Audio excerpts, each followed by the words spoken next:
जळगाव, धुळे आणि नाशिक ग्रामीण पोलिसांनी मध्य प्रदेशात संयुक्त ऑपरेशन कॉम्बिंग राबवत अवैध शस्त्रनिर्मितीच्या जाळ्यावर मोठा प्रहार केला आहे. या धडक कारवाईत 2 देशी कट्टे, 4 जिवंत काडतुसे, शस्त्रनिर्मितीचा कच्चा माल, साचे आणि 32 संशयित महाराष्ट्र पासिंग मोटारसायकली जप्त करण्यात आल्या आहेत. तसेच 45 घरांची झडती, 20 जणांची चौकशी आणि 12 संशयितांना ताब्यात घेण्यात आले आहे. शिवाय 27 फरार आरोपींच्या घरांचे जिओ टॅगिंग करण्यात आले आहे. अवैध शस्त्रास्त्रे आणि संघटित गुन्हेगारीविरोधातील कारवाई पुढेही सुरू राहणार असल्याची माहिती पोलिसांनी दिली आहे. अशाच ताज्या आणि विश्वासार्ह बातम्यांसाठी एकता न्यूज चॅनलला सबस्क्राईब करा. बातमीला लाईक करा आणि शेअर करायला विसरू नका. सदर कारवाई ही जळगाव, धुळे आणि नाशिक ग्रामीण या 3 जिल्ह्यांची संयुक्त कारवाई झालेली आहे.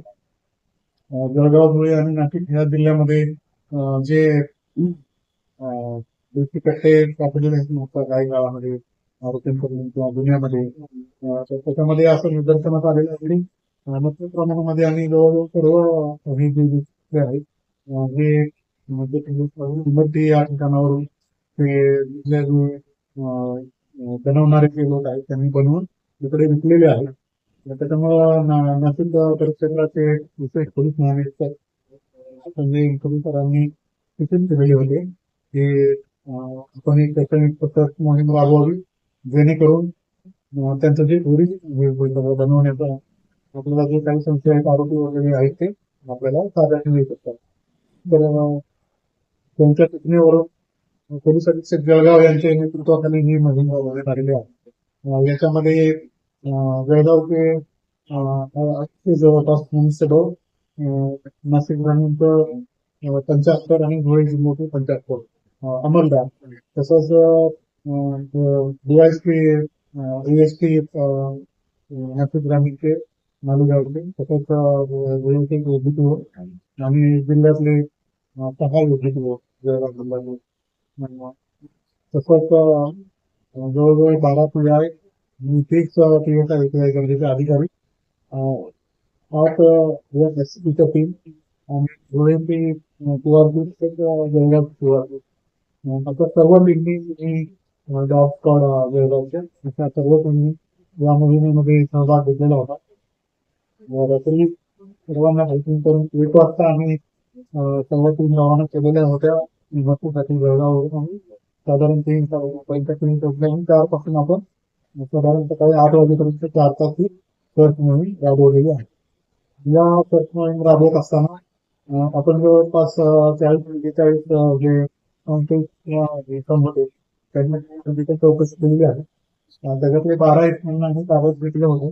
त्यांचे डोजियर आणि त्यांचे सर्व पाहुणे भरून घेतलेले आहेत जेणेकरून त्यांच्या कुठल्या गुन्ह्यामध्ये सहभाग आहे मुक्तानी करता येईल.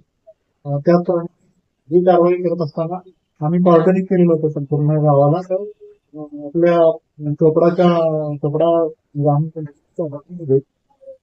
सगळ्या म्हणजे कॉर्डनिंग केलेले होते आपण आपले तिथे त्यांना 2 विश्वास पळताना मिळून आणले.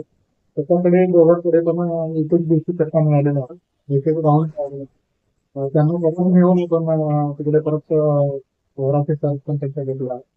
जवळपास 32 सर्च आपण घेतलेला आहे जणांची आरोपी आणि साहित्य त्यांचे काही मिळतेलं याच्यासाठी. तर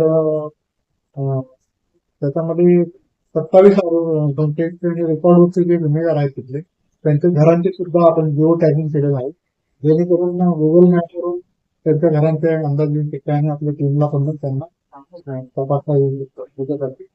याच्यासोबतच जे साहित्य आहे ते बनवण्यासाठी मोठ्या प्रमाणामध्ये आम्हाला मिळून आलेलं आहे.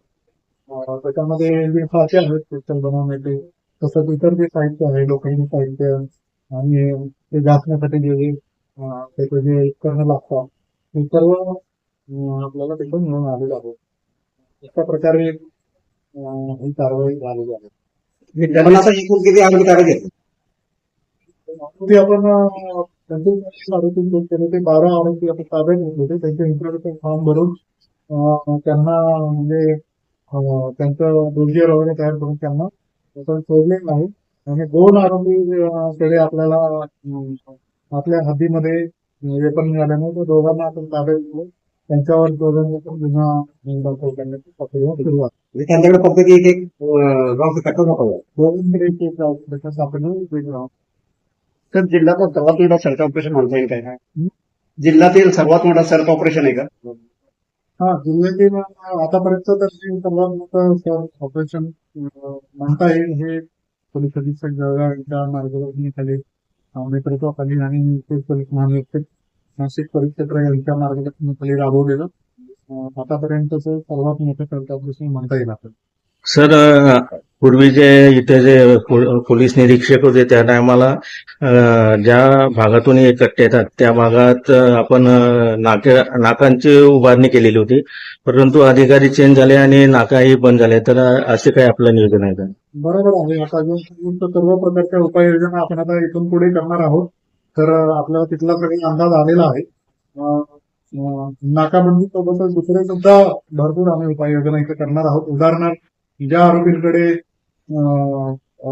हे वेतन सापडतात त्या आरोपींकडून आता सक्त माहिती आमच्याकडे गुन्हेगारांचे रेकॉर्ड आता तयार झालेला असल्यामुळं तिथल्या गुन्हेगारांकडून एकत्र त्यांनी हे वेतन घेतलेलं आहे याची सुद्धा सखोल माहिती मिळू शकते. आणि जे रस्ते आहेत तिकडून येणारे त्याच्यावर सुद्धा आता वारंवार सरप्राईज नाकाबंदी लावून अचानक चेक केलं जाणार आहे, जेणेकरून त्यांना कुठलाही अंदाज येऊ नाही की पोलीस कुठल्या वेळेला कारवाई करतो.